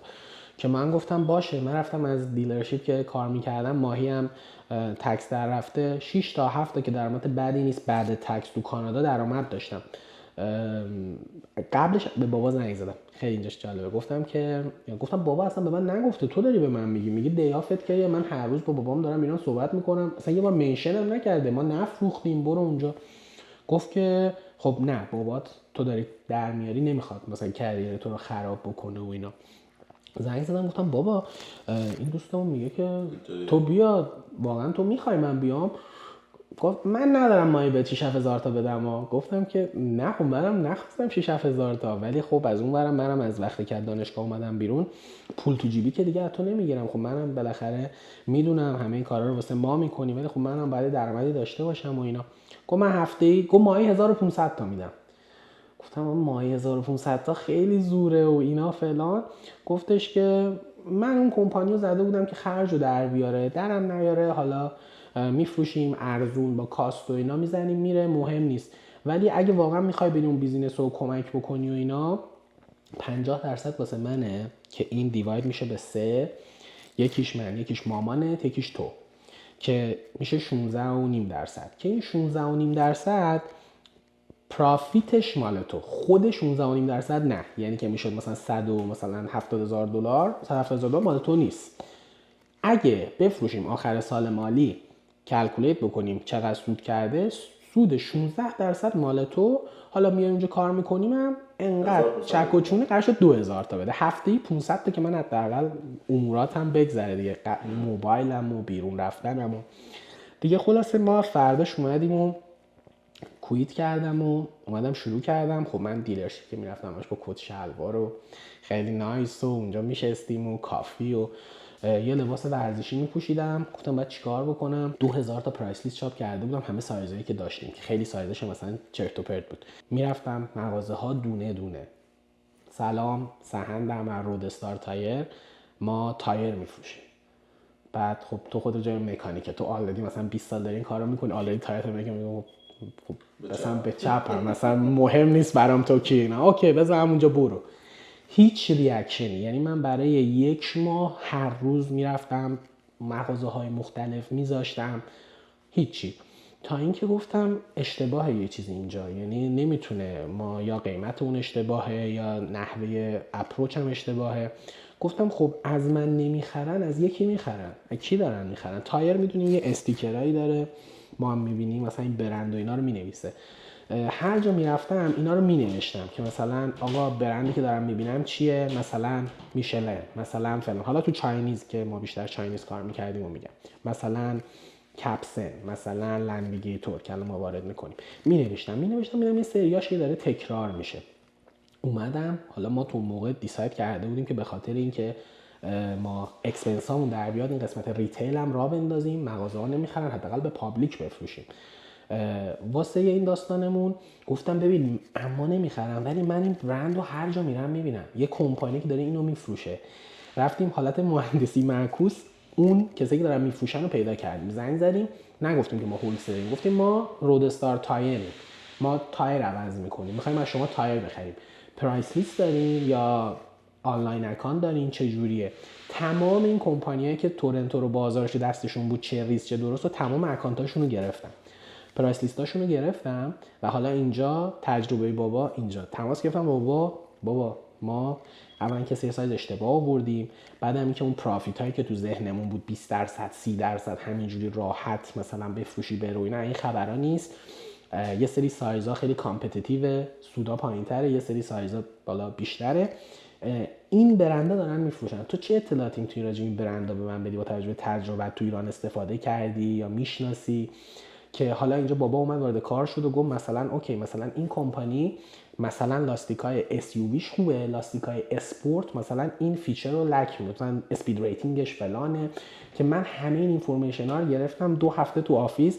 قیمت ها من واقعا یعنی حتی بعضی سایزها، چون یه داستان دیگه هم که بود، چون یه سری از این سایزها رو اصلا بابا اینا واسه ایران نمیخریدن، قیمت خریدمون هم فرق میکرد. تو وقتی یه مدت میخری اینجا میخوای بفروشی، میبینی که این قیمت خریده مکسنس نمیکنه، چون که من احتمالاً گرون خریدم که اینجا هارد تایم دارم که دارم میفروشم، بقیه دارن اینقدر میفروشن، یعنی ما قیمت بالا هم خریده بودیم. خیلی سایزا رو واقعا یر به یر، یعنی با کاست یه پرایس لیست تهیه کردم میرفتم اونجا. حالا برعکس وقتی میرفتم اونجا دیگه یارو اصلا نگاه نمیکرد من اومدم تو همون مغازه‌ای که چند بار رفتم، هندیه. میرفتم تو، یارو گفتم من رود استارتر، آره میدونم. اونجا داشت مثلا تایر رو عوض میکرد و اینا. میدیدم مثلا 205 55 16 کپسنه. من تمام قیمتای اینا رو هم تو دیدم نوشته بودم. گفتم آره اینو خریدی $65 دیگه، $65 پلاس تکس. خوبه. آره لاستیکیه که حالا اسپید ریتینگش مثلا 91 ویه، مثلا تا 140 تا فقط میتونی باش بری. من حالا تایرم ولی مثلا 91 دبلیوه، میتونی مثلا تا 160 تا بری. منم اینو دارم میفروشم $48. تو لاستیکی $17 مثلا به نفعته و روی ست 4 تایش مثلا $60 $58 به نفعت بود. حالا نکست تایم اگه خواستی به من زنگ بزن. $58 دیفرنس رو چه میشه؟ میگم چه $58 بیا. آقا اینجوری شروع شد که ما به قیمت بهتر. حالا یه سری جا ریتینگ بود، یه سری جاهای فیچر دیگه تایر داره به نام تردور که مثلا تایر مثلا چقدر راحت صاف میشه. مثلا یه سری تایر رو می‌ریزی بعد یه سال صاف میشه. خب اون هر چون تردور بیشتر باشه رو تردور فیچرهای مختلف برای هر کدوم یه بک‌اپ. من داشتم به زمین میگفتم گفت لاستیک چینی‌ها خیلی زود تموم میشن. این جنرال کانسپشنی که راجع به همه چیزای چینی هستش که آقا چینی من نتونستم قبول کنم. چرا؟ نه تردور داره که اون نشون میده که این مقاومتش در برابر صاف شدن چقدره، که تو میتونی اینو به چین بگی آقا من این مثلا سایز اسپسیفیک و تردور چند بهم میدی، که اون میتونه اون متریال و اون پروسس رو یه جوری بکنه که اونو بهتر بهت بده. اگه فقط تو رو پرایس بخوای فوکوس بکنی آف کورس اون با کمترین تردور رو بهت میده، تایر هم زود صاف میشه ولی بهت ارزون میده. ولی خب ما هیچ وقت این کارو نمیکنیم، بخاطر اینکه مشتری یه بار میخره میره بعد میاد میگه این تایراشون آشغاله دیگه، اما نمیخره. خلاصه قدمت شما مچین با مثلا نه مچ ببین سایز به سایز شاید سری سایز ما بیشتر باشیم حتی مثلا از اکوال. اون میشلن هم همینطوری. میشلن هم مثلا واسه یه سایز 10 تا دیفرنت پترن داره که هر کدوم تردورش مختلفه، ولی چیزه یعنی اونجوری نیست. خب obviously واسه میشلن شما 2 برابر 3 برابر پول میدین، اکسپکت نمی‌کنیم از چینی که اندازه اون به شما چیز بده. ولی اگه تفاوت پرایسش 300%، تفاوت کوالیتیش شاید 10% 15%. اینجوریه. به خاطر این میک سنس میکنه که حتی اگه مثلا تو تایر رو 6 ماه زودتر صاف بشه ولی تو 1/3 کمتر پول دادی اولش، میارزه دیگه. خلاصه ما اینجوری شد که رفتیم مغازه ها رو گرفتیم و دیگه حالا میدونی در بیزینس رو که ادامه میدی دیگه خیلی مشتریا بودن، خیلی حالت کورپوریتی بودن. گفتم ما پرایس لیست برامون کار نمیکنه، وبسایت بزن. ما یه تیم آیتی گرفتیم برامون وبسایت زد و تمام پروداکت ها رو گذاشتیم اونجا. ولی خب چقدر خرجاتش این وبسایت زیاد نشد، فکر کنم $5000 وبسایت شد که ما اونجا میذاشتیم جوری که کار میکرد. خب نمیخواستیم هم که همون داستانی که گفتیم لاگین گذاشته بودیم و بعد یه داستانی که گذاشته بودیم با توجه به میزان خرید و مشتری، مثلا اگه مثلا تورنتو یه تایر شاپ هست به نام لیمیتلس تایر، 12 تا شعبه داره، اسپانسر تیم رپترز، خیلی قویه. مثلا خب obviously قیمتی که اون میگیره با قیمتی که آقا مشتبه میگیره تو ریچموند هیل متفاوته. اونا رو همه رو ست کردیم، مثلا گرید بندی کردیم، دیستریبیوتور لول، مثلا شاپ، رگولار شاپ، اینا همه درصد دیسکانت داشت. یه قیمت بیس داشتیم متفاوت بود. لیمیتلس میخواست بخره خب قیمت مثلا obviously بهتری میگرفت. هر رگولار شاپ اگه خب خیلی ریپیتد بیزینس میداد تو اون سیستممون میگه مثلا اوور مثلا $10,000 هر ماه میره تو پرایس لول بعدی. خب همه این کارا رو کردیم و ادامه دادیم و خلاصه خدمت عرض بکنم که دیگه داستانایی که حالا توی این مدت پیش اومد که دیگه ما از شریکمون 2 سال پیش جدا شدیم. ایشون حالا کمپانی خودشو زد، همین دوباره تو کار لاستیک تایر وارد میکنه. ما بیزنس مشکل داشتیم، با هم دیگه مشکل داشتیم. تو بیزینس مشکل داشتیم دیگه، نه تو چیز توی خدمت درس کنم مثلا تو آیدیا با هم مشکل داشتیم. آره دیگه ببین نگاه کن نه ببین مثلا یه داستانی که از میگم شریک، مثلا من یه موردشو فقط بهت بگم. فکر کن که خب ما یه تیم بودیم دیگه، به خاطر اینکه کار به چرخه مثلا این شریکمون کار مدیریت ریتیل و مغازه رو به عهده گرفته بود و حسابداری. من کار پرزنت کردن مشتریا، فروش و خب خودم هم دلیوری میکردم. یعنی اولش خب انقدر کمپانی نیرو نداشت، یعنی خودم که میفروختم خودم دلیوری میکردم، خودم پولا رو کالکت میکردم، میوردم میدادم. آبدارچی تا رئیس بود همه چی همینجوری همین الان همینجوری. یعنی من همین الان بعضی موقع مثلا مشتری تایر میخواد میبینم ماشین نیست، مثلا راشه مشتری خوبمه، خودم میذارم تو ماشینم میبرم. آره خدمت درس کنم که مثلا یه داستانی که شد و اینا، که مثلا اولین چیز بزرگیه که من تو یادم هستش که از اونجا یه دفعه مثلا شوک شدم که اوه مثلا تا الان که همه چی خوب بود، این چرا اینجوری شد. این بود که خب تو تایر میگن عمده فروشی تو ایران جوری که الان بابای من مثلا هست، ما اصلا لاستیک رو نمیبینیم. لاستیک از چاینا از هر جایی میاد میره تو انبار، با تلفن با ایمیل مثلا 2000 تا تایر ریلیز بشه به آقای سهیل اقتصادی، شیپ بشه، تو اصلا نمیبینی. ولی اینجا 2-3 لول میاد پایین تر، به خاطر اینکه هی توی کشوری مثل کانادا دارن این دیستنس رو از تولید کننده به اند یوزر کمتر میکنن و به خاطر اینکه به نفع اند یوزر هم هست دیگه. چون مثلا تو ایران الان تولید کننده است، بعد من وارد کنندم و من میدم به نمایندم توی تبریز میده به مغازه ها، مثلا اونجوری میری 5 لول هر کدوم اینا یه پرسنتیجی اد میکنن و خب اون قیمت نهایی میره بالاتر. ولی توی کانادا و اینا هی دارین کمتر میشه. یعنی الان خیلی مثلا حالا سوسکی حتی کمپانی میشلن رفتن یه کمپانیایی زدن، مثلا یه کمپانی به نام بلک سیرکل که من رفتم اینو فایند اوت کردم مثلا این اصلا با خود میشلنه، این داره به اند یوزر میفروشه تقریبا مثلا با یک کوچولو بالاتر از اون، ولی بگی میگه نه این برای من نیست و اینا. ولی من با یکی از منیجراش میگفتم بلک سیرکل ماین به شما سهیل مثلا تو تورنتو میفروشه، داری از خود میشلن میخری و ابویسلی با قیمت بهتر و اینا هم میخری. اینم به خاطر همون، یعنی اینجا هولسلر ما هستیم ولی مشتری نمیذاره، میگه من یه دونه تایر میخوام، تو یه دونه رو باید ببری ته میسیساگا بهش دلیور بکنی بیای. به خاطر همین داستانی که اینجوری بودش و اینا ما گفتیم که خب ما بیایم، چون کاست داره دیگه، حالا دلیوری یه دونه تایر 4 تا تایر فلان اینا، ما بیایم یه سری مشتریایی که پتانسیل دارن بیشتر میتونن بخرن یه قیمت دیگه خیلی خوب، شاید حتی با زیر 5% سود بهشون آفر بکنیم. پرافیت ما اینجا چی میشه؟ یکی این که توتال اوردرمون میره بالا، قیمت نهاییمون از چی میاد پایینتر. دوم این که برند ریکگنیشن و برندمون همه میشناسن، میگن فلان برند ما دیدیم تو مغازه های معتبر. بهش میگن کانتینر بوکینگ. یه کانتینر مستقیم به نام سهیل دیگه مغازه من نمیاد، میاد مغازه تو هم یه سود خیلی کمی به منم همه کاراشو هندل میکنم، کاستمشو انجام میدم، فریتشو فلان و اینا، تو فقط منو میشناسی، همه گارانتیاش هم با منه. از چین میخری؟ چون یه سری هم که خیلی میترسن که ما پولو بفرستیم به چین پولمون رو نخورن، جنس چی بفرستن، اونا هم گارانتیش منم. که اولین مشتری که گفت مثلا I'm interested و اینا، من رفته بودم اونجا، اون هیچ کس دیگه از کمپانی ما نمیشناخت، گفتش که اوکی let's do it و اینا. بنویسم گفتم نه، شما میای آفیس ما، من پدرم هست و شریکمون هست، من نمیتونم، میتونم اتوریتی دارم که تو ساین میکنم، ولی از ریسپکت میخوام که یه همچین اوردر گنده و تو بیای آفیس که با بابام و شریکمون آشنا کنی. اومده بود کانادا و وقتی کانادا بود اون جنریشن باباهامو می‌بینی دیگه، تا جایی که میتونن میومد سر کار و کار میکرد و حتی مثلا ریتیل رو مثلا بچه‌ها حتی میرفت کمک تو ریتیل تایر رو عوض می‌کنن. بابا گفت نه مشتری واسطاده منتظره، چرا من باید برم. کلا اینجوری اون جنریشن که اومد و نشستیم و خب این از این افغانم بود و از اینا بود که کانادا بزرگ شده، فارسی میفهمید ولی کامفتبل نبود، نمیخواست صحبت بکنه. به خاطر همین من اومد معرفی کردم، گفتم دوستمون، این شریکمون، پدر من و اینا. صحبت کردیم.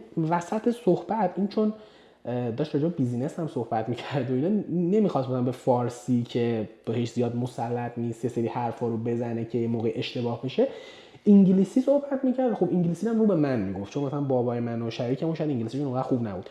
تموم شد و کانفرم و قرار شد 2 تا کانتینر 2000 تا تایر سفارش بده و موقعی که اینجا بلند شدیم من میز که بگیم خداحافظ، به من دست داد گفت do something on the price again for me brother.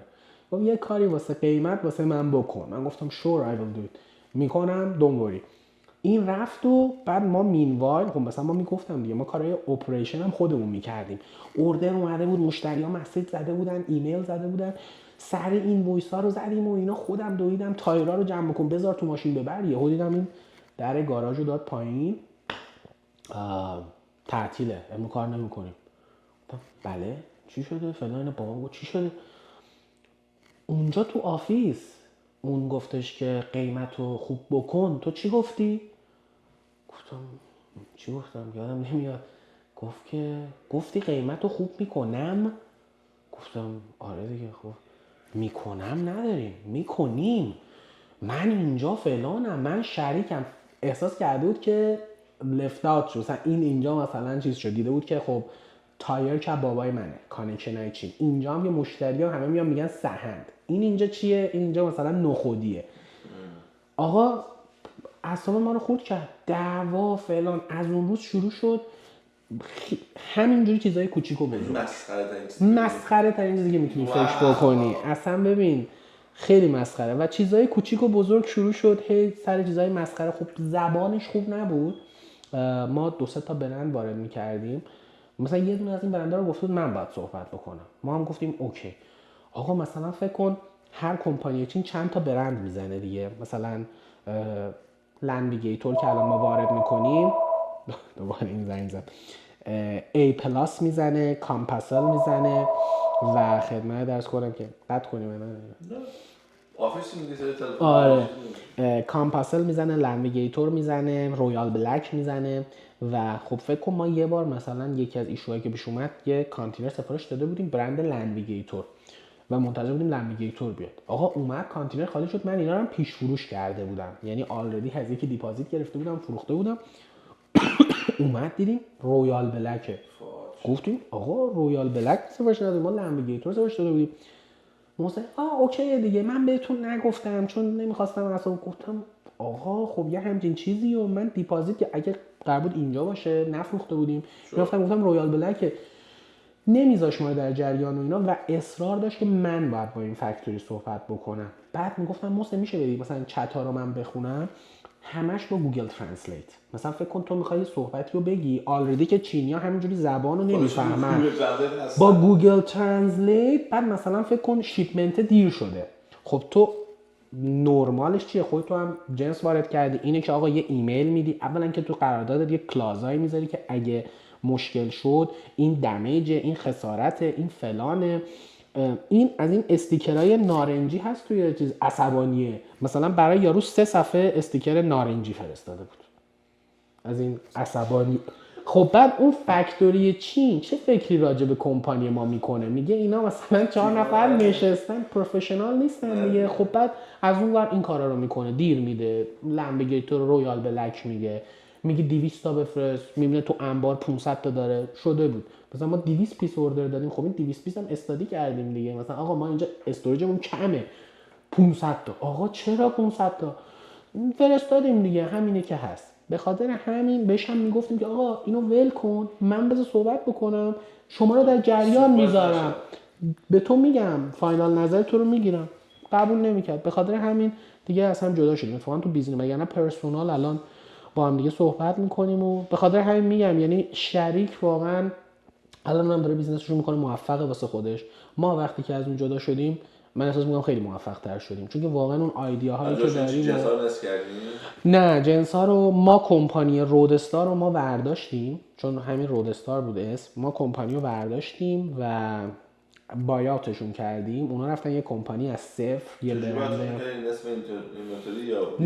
نصف اینونتوری و قیمت بیزینس، ولی سودی هم کرد در واقع. یه سودی هم کرد، ولی خب قیمت بیزینس هم اینجا علاوه بر چون من کلاینت بیسا که خب اونا هم اکسس داشتن بهش دیگه، یعنی مثلا میدونست فلان مغازه ما میخره و اینا، بیشتر اون لوکیشن بود که اون لوکیشن به خاطر اینکه گفتم اون شرکت کانستراکشن بزرگ اومده بود اونجا، همه زمینا رو خریده بود و می‌خواست کانستراکشن بکنه، ما رو انجام خواست بلند بکنه. بیسیکلی بابای من یه زرنگی کرد، گفت آقا مثلا ولیو بیزینس مثلا $200,000. بعد گفت اوکی. گفت ولی خب قبول داری که الان تو هم می‌خوای بری تایر شاپ بزنی، تایر هولسل بزنی، میری به تمام مشتری ما ریچ اوت می‌کنی؟ گفت آره. خب اف کورس منم میرم همینا رو میشناسم، ریچ اوت می‌کنم دیگه، منم اونا میشناسم. گفت اوکی. گفت بعد اینجا چیه؟ لوکیشنشه. ما چقدر دیگه اینجا لیز داریم؟ 5 سال. 60 ماه ما ماهیانه بهت میدیم. چون معلوم نیست ما رو کی بلند بکنن اینا. قبول، اونم گفت قبول. که اون 200,000 تا هم ما مانتلی کردیم و واقعا هم یه جا ما رو انداختن بیرون دیگه، اون مانتلی هم قطع شد. یعنی دیگه خب ما اونجا نبودیم دیگه. یعنی بیسیکلی ما واسه بیزینس، واسه لوکیشنش پول دادیم تا مدتی که اونجا فعالیت کردیم. بعدش هم که دیگه اومدیم اینجا و اونم الان داره. چقدر فاصله داشت اینجا؟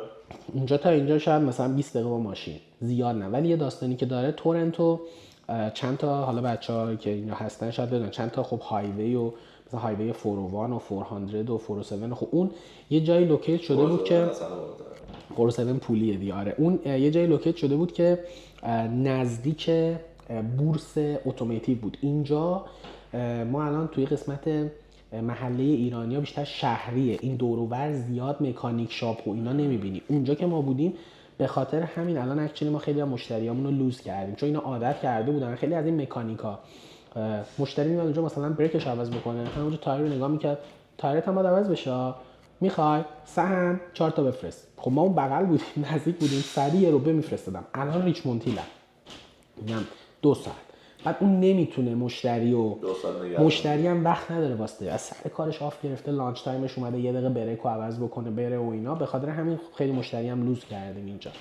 حالا ماشین اضافه کردیم، همون پس 407 اون قبلا من تحت هیچ عنوانی تو 407 نمیرفتم اکسترایی اینا، ولی الان 407 گرفتیم، نیرو اضافه کردیم. ولی همچنان مشتریایی دارن میگن که ما پروداکت تو رو بیشتر حال میکنیم، با خودت بیشتر حال میکنیم، ولی دوستمون که اون همون دور و بر یه جا پیدا کرده اون اینجاه. من الان زنگ میزنم 10 دقیقه بعد تایر اینجاه. تو ولی مثلا اگه مشتری باشه که ریسکجوال میکنم واسه فردا یا مثلا زنگ بزنه از تو میگیرم، ولی اگه نزدیک باشه من بیزنس هم دارم. قیمتام یکیه و داستانی، حالا من زیاد اینو ندارم ولی داستان اینجوری هست که مثلا اون وبسایتم همون کاری که من با اون کار میگن که سرت میاد، وبسایت ما رو گرفته، آقا ما $1 کم میکنیم اون $2 کم میکنه دیگه. من از قیمت اومدم بیرون، سعی میکنم که روی کوالیتی برند و اینا، چون ته نداره، یه تش صفره، تش کاسته. یعنی تو دیگه کاستی کمتر نمیتونی بدی که دیگه ورشکست میشه دیگه. من دیگه از اون بازی پرایس اومدم بیرون، میام بهم میگن دوستت داره میده $65 تو داره میدی $75. میگم از دوستم بخرین. آره میدونم خیلی قیمت خوبی داره میده، اما من این سایز رو مثلا میک سنس نمیکنم من بگیریم، از اون بریم بگیریم. ولی اگه من بگیرین اینه. به خاطر همین از اون بازی مشتریام این بازی رو تا ته میرن. پس بذارید داستان رو تعریف کنم وسط حرف. من 2 تا کمپانی داشتم هم روی ایبی و جفتشون رو گذاشته بودم، یعنی جفتشون عین هم بودن دیگه، ولی یه چیزی که من فهمیده بودم این بود که ما یه اکانت میذاشتم روی ایبی $1000 میفروخت. اگه یه اکانت دیگه هم باز می‌کردی اونم $1000 میفروخت. این $1 هم کم نمیشد. ایبی کاری که می‌کرد سلز زیاد داشت و چنل می‌کرد. بعد واسه همین من همیشه 3 تا بیزنس با هم باز می‌کردم. هر چیزی مثلا 3 تا میومد که 3 برابر رشد کنیم. خب همین اتفاق افتاده بود. 3 تا کمپانی بود که همه خفن شده بودن. 2 تاشون خیلی گنده بودن، یعنی مثلا روزی $4-5 هزار فروش داشتن. یه ایمیل اومد، بعد من با دوستم پویا این کارو می‌کردم. پویا مسئول اون یکی بود، من مسئول این یکی بودم.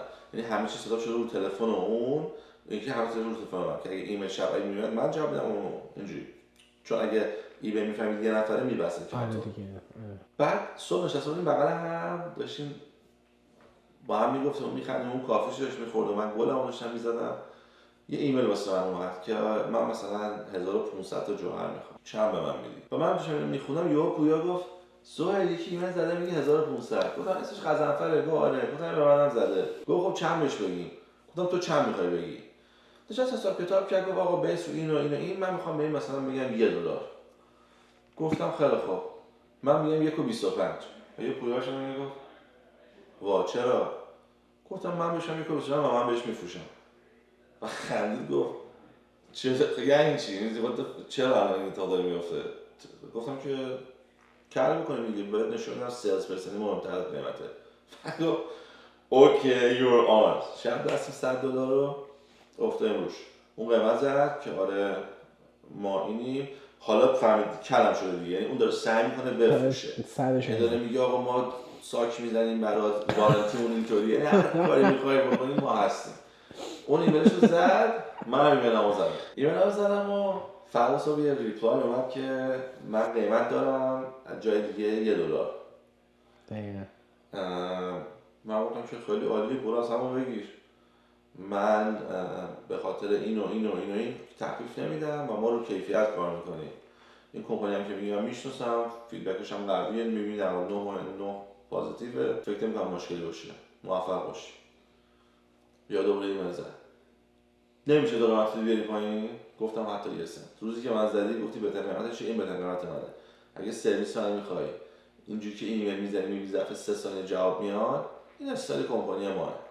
اگه تو تونستی مثل من کنی، حالا اون کمپانی هم منم اگه تو تونستی استایل مثل من پیدا کنی، تو برو قبول، ولی امکان نداره کسی پیدا کنی.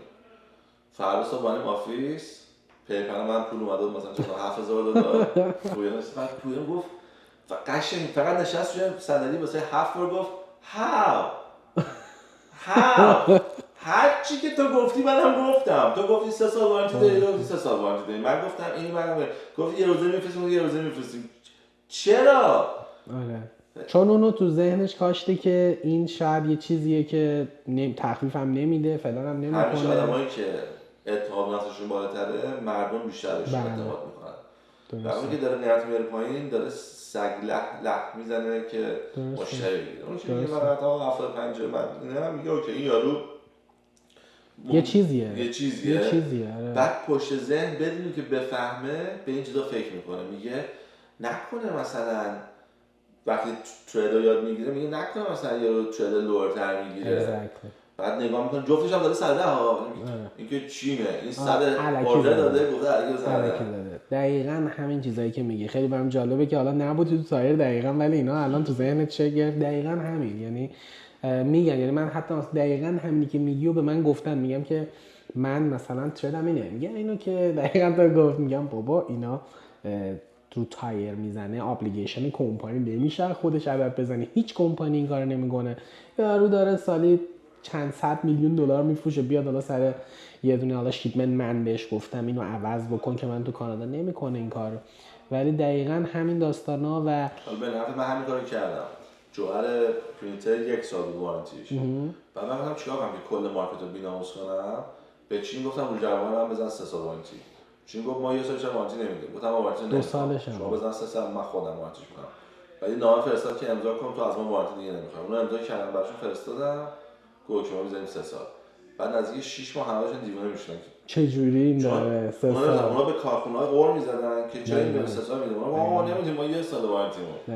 ولی انیویز بعد از 6 ماه تمام وارنتی‌ها عوض شد به 3 سال. ببین دقیقاً الان واسه کار تایر هم اینجوریه. واسه تایر چاینیز ما چیزی که تو مارکت هستش واقعاً 2 سال یا 40,000 کیلومتر وارانتیه که خود فکتوریا میدن و اینا. دقیقاً ما همین کارو کردیم. ما 80,000 کیلومتر روی تایرامون وارانتی میدیم، هر چیزی به جز رود هازارد، یعنی به جز اینکه میخ بره توش، تو پاتهول بره، ما کاور میکنیم. واقعا سوال شد تو این مثلا 6 سال که ما بیزنس میکنیم شده ها، ولی میدونی اون کانفیدنسی که به کاستمر دادیم که این 80,000 کیلومتر وارانتی داره و سیلزمون رو چقدر بالاتر برده، اصلا کامپربل نیست با این 2 تا 4 تا تایری که حالا شاید اونم یعنی واقعا وارانتی ریلیتد نبوده. اون مرده خواسته زنگ بزنه ببینه ما دادیم بره که میدونی حداقل آنر بکنیم حرفمونو. ولی میگم دقیقاً همین حرفی، همین کاری که تو کردی ما رو تایر هم کردیم. خیلی جالبه. میگم پروداکت ها مختلفه، اینک تایر، ولی کانسپت همین بچه‌ها حالا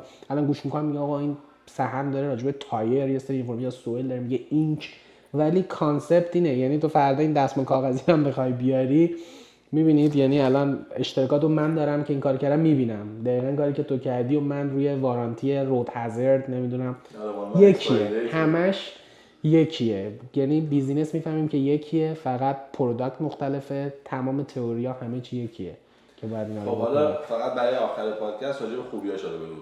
الان احساس می‌کنی موفقی الان یا نه؟ خب خیلی جا داره دیگه. یعنی میگم یکم من یعنی کلا هر آدمی به نظرم باید سعی کنه که بهتر بشه. خب شکر خدا بهترین سال چقدر پول در آورد کمپانی؟ در آورده که 1,000,000 بیشتر، 1,000,000 بیشتر بوده درآمدی که نت برامون بمونه تو 1 سال. ولی خب میگم برای من حالا اون مهم نیست، چون ما واقعا سوال من هرچی درآمد بوده همیشه اینوست کردم تو خود بیزینس.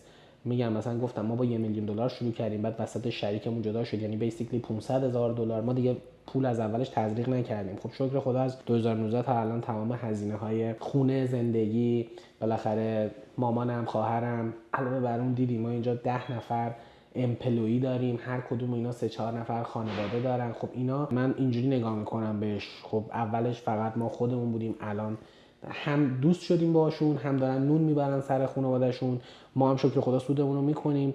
هپی هم از این بابت، میام میبینم بچه‌ها خوشحالن، دارن کار میکنن، بالاخره اینجا یه جایی شده که بیشتر کارمندامون هم ما ایرانیان. خب خیلی هاشون میدونی اینجا زبان یکم تازه اومده باشی، زبان زیاد وارد نباشه، خب خیلی کار سختی دارن که کار پیدا بکنن. خب حالا شکر خدا به خاطر حالا بابای من، حالا برکت بابای من، حالا این کار شکل گرفته. من خودمم برای بابام یعنی دارم اینجا چیز میکنم، اینا برام چیزتره، قشنگتره. و الان تو 16% شد 32%؟ 16% هم نه. الان ما داستانی که شدش وقتی که اون شریکمون رفتش بیرون، منم خب یه سری سیوینگ حالا زمانی که کار ماشین میکردم داشتم و حالا با بابام یه صحبت کردم، گفتم حالا هم سیوینگامو تزریق کنم به شرکت، همین که خب همه کارهای هولسل و اپریشن و همه چی من انجام میدم. بابام لطف کرد درصد رو یکم عوض کردیم، یعنی من الان مثلا 50 منم 50 باباه، ولی خب فامیلیه دیگه، من و بابا 50 فرق میکنه با اینکه من و قریبه 50،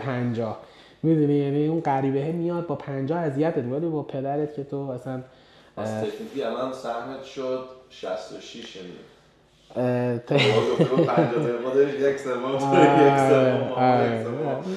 دیگه. آره ولی خب میگم من مثلا بابا خب به خاطر اینکه حالا مخارج خونه و خواهرم و اینا خب برداشت میکنه، من همه رو سعی میکنم که نگه دارم تا جایی که میشه تو شرکت، که حالا کلی همین. حالا بابا راضی هم که $5 دادی واسه این اپیزود؟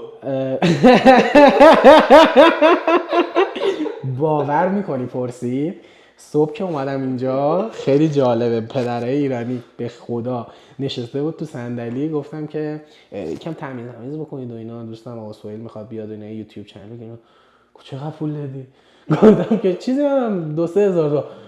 چرا؟ گفتم دیگه بابا تبلیغات و اینا اعلان و اینا. آخه بابا مگه چقدر آخه چیز میگه؟ گفتم نه اوکیه بذار من چیز میکنم و اینا. آره الان بریم یکم اذیتش بکنیم، اونم جالب میشه. آره اون کارم میتونیم بکنیم. لطف داریم. من رو پول کار نمیکنم چون پول کیفیت کار میاره. واقعا دمت گرم. یعنی من چیزی که شده حالا بچه‌هام بخوام بدونن، یه استوری گذاشتی که بچه‌هایی که تورنتو هستن واسه یه حالا پادکست حضوری و اینا، من خودم خب چنل تو از همون 1.5-2 سال پیش که شروع شد فالو می‌کردم، من قبلش هم که اون بفرمایید شام و اینا خب خیلی جالب بود. حالا یه سری کرکترات اون بفرمایید شام خب تو ذهن همه مونده، احتمالاً همه یادشونه اون آقا ایرانیه که دنبال زن میگشت، نمیدونم اون خانومه که غذا رو سوزوند و اتیتیود میداد، و واقعا یکی از اونا تو بودی دیگه. یعنی خب خیلی جالب، هر کسی که گفتی شخصیت بد، تو ولی خوب بودی، اگزکتلی شخصیت خوب مسابقه برد. و اصلا اون کانسپت خب مثلا ایرانی‌ها می حالت تعارف بازی، ادا، نقاب، مخصوصا تو این برنامه‌ها میرن خیلی مثلا خب مثلا خیلی هاشون اومدن کانادا، انگلیس، خانواده ها مثلا 20 سال ندیدنشون،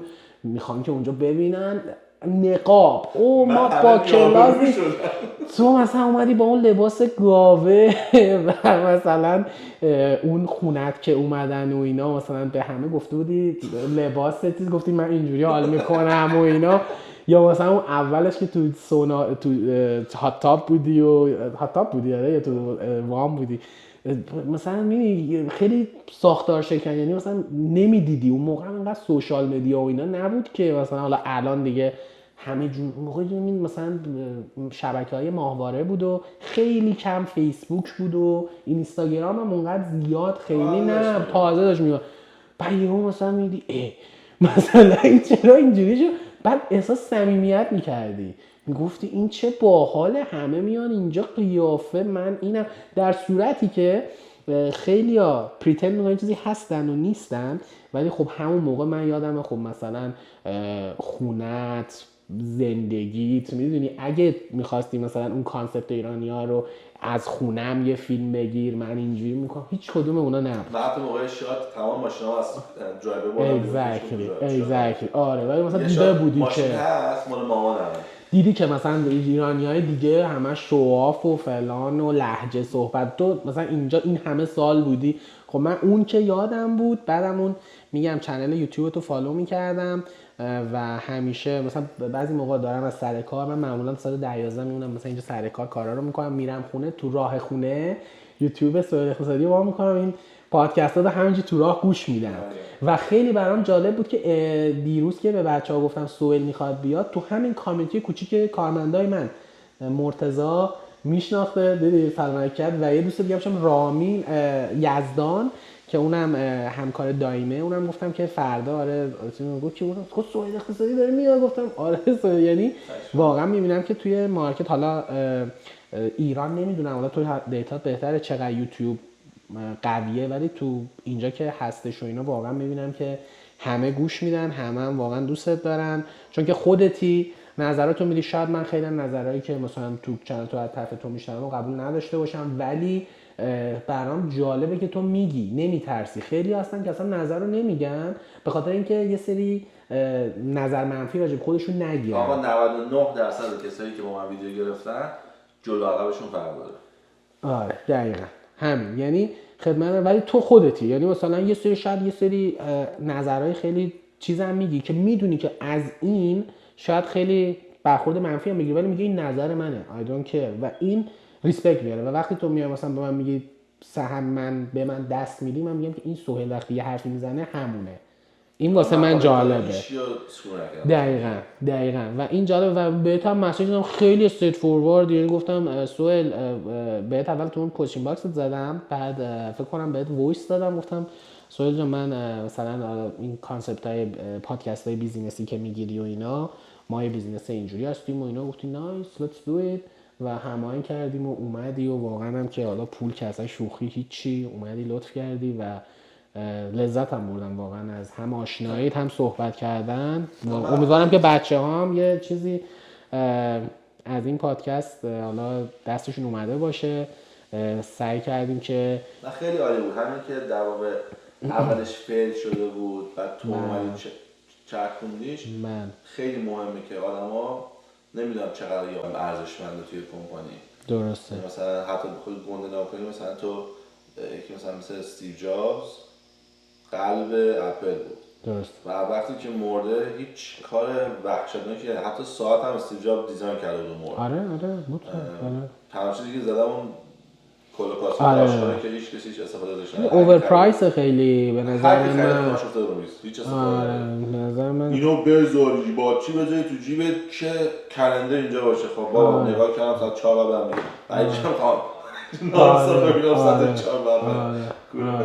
آره درسته. و اینکه خیلی لطف کردی اومدی و خوشحال شدم و آره دوست دارم که بازم بیشتر ببینم تو، بیشتر اگه با هم حرف بزنیم بعدا هم خوشحال میشم. برعکس اینم یه بیزنس بود خواستم بشونم.